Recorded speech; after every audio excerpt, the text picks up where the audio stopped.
Hello, everyone. Sorry for the delay. We were having a little bit of technical difficulties. My name is Alan Nguyen. I am the advising specialist in psychology. As we do with all of our advising, we split our student groups based on majors so that we can provide the best expertise in our respective areas as best as we can.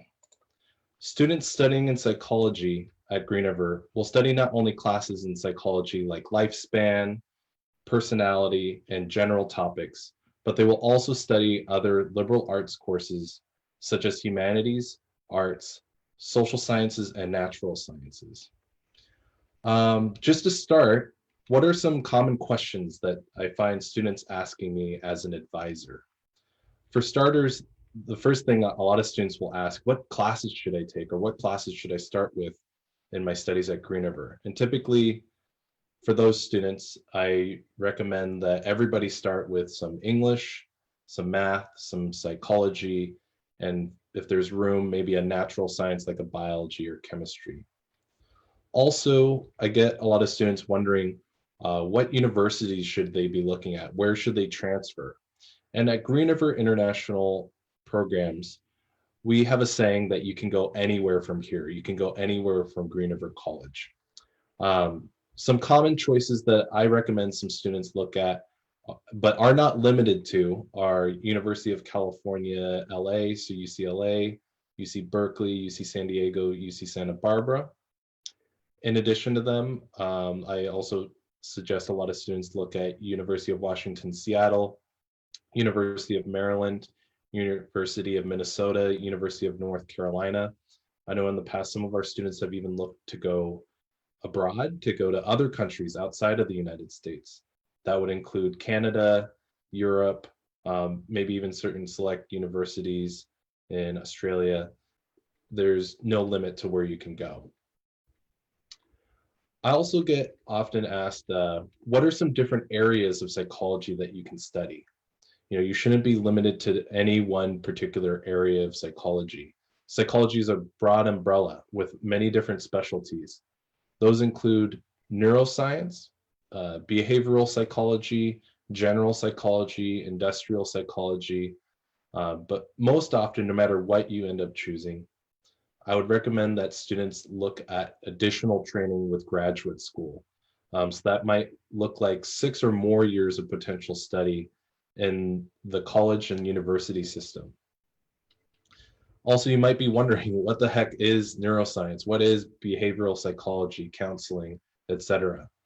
Well, with neuroscience, to put it simply, is the study of the nervous system, particularly higher brain functions and your nervous system, your neurological diseases. And the study happens at both the cellular and molecular level. Many people that go into this area might end up working in research or various roles in the medical field. In addition to that, there's behavioral psychology. And I mean, to put it simply, behavioral psychology is the study of psychology as they relate to human behavior. And this can mean a great many things. For example, the study of how people learn, how people are conditioned, topics like addiction, social skills, exposure therapy, fear, just to name a few things.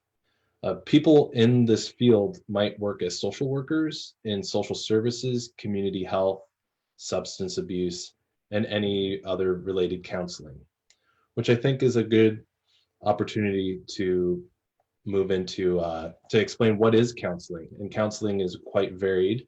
Licensed counselors will help patients and communities by providing assessment, treatment, and advocacy services in the community.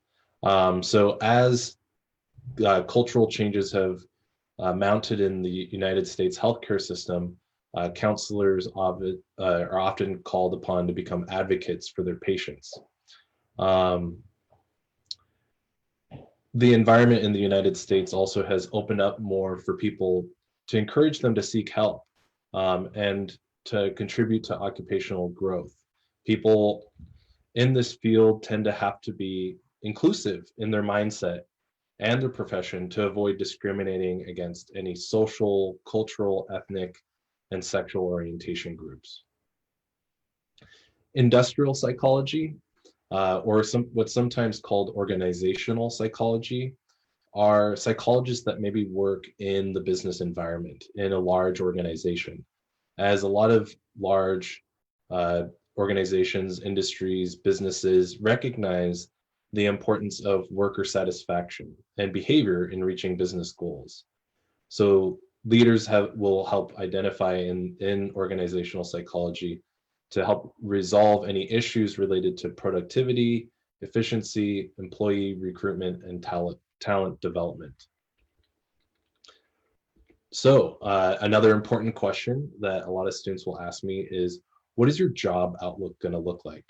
I mean, honestly, what's the point of an education if you're not going to have some sort of end goal? It's nice to have a degree at the end of the day, but what can you do with it? With psychology, it's a little bit tricky to say what your job outlook might be, because for different countries, there is a cultural aspect to consider.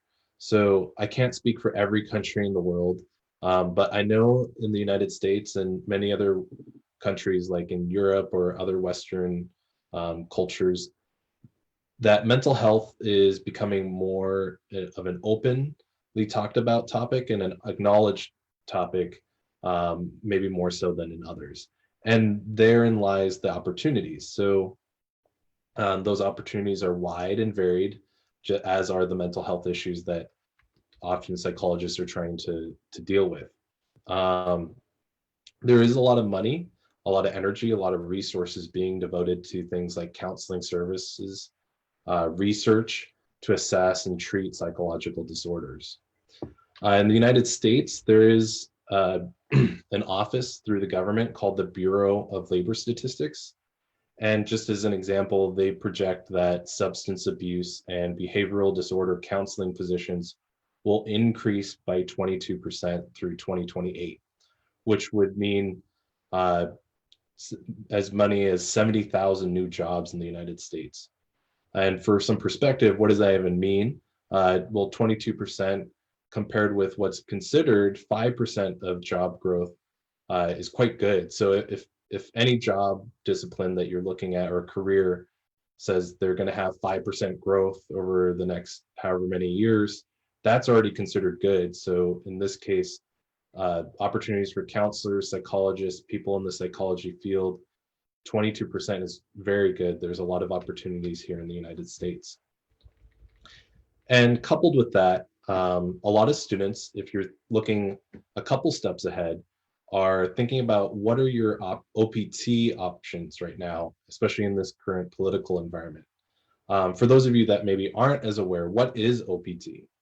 OPT, or what we also call optional practical training, is work authorization in the United States in your field of study. I think most areas of psychology do qualify for STEM OPT. Earlier, I did take a look at what is published on Immigration, Customs, and Enforcement. They have a website devoted to sharing as much information that is supposed to be what's legally represented by the government. And I looked through the list of majors that are approved for what's called STEM OPT, and many of the different psychology disciplines are listed on there.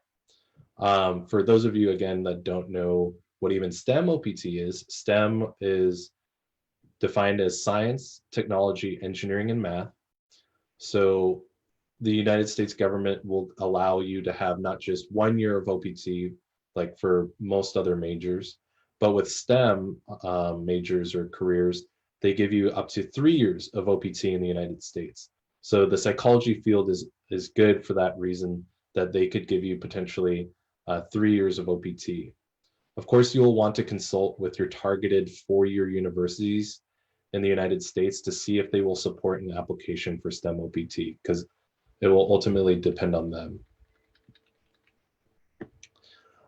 Just to wrap things up, I wanted to talk about a few student success cases. In recent years, we've had a lot of great graduates studying the psychology discipline. with a lot of them having that future mindset to pursue possibly 4 or more additional years of schooling after Green River. So just to name drop a few people, Vanessa Hadiono recently graduated from Green River, and she transferred to University of North Carolina, Chapel Hill. For those of you that maybe aren't as familiar with some of these schools, UNC Chapel Hill, if you're a big basketball fan, that's where Michael Jordan went. So she's really excited to be studying there. I have a student right now who I was just emailing this morning, Ji-Yeon Byun.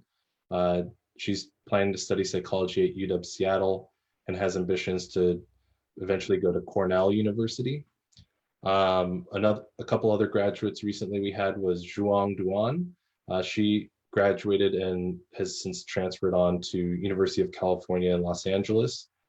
So those are just to name a few students that we've transferred in recent years. Just to wrap things up, I wanted to thank you all for your time and attention. Let me take one last quick look to see if there are any questions in the chat before I end this video. Let me take one last quick look to see if there are any questions in the chat before I end this video.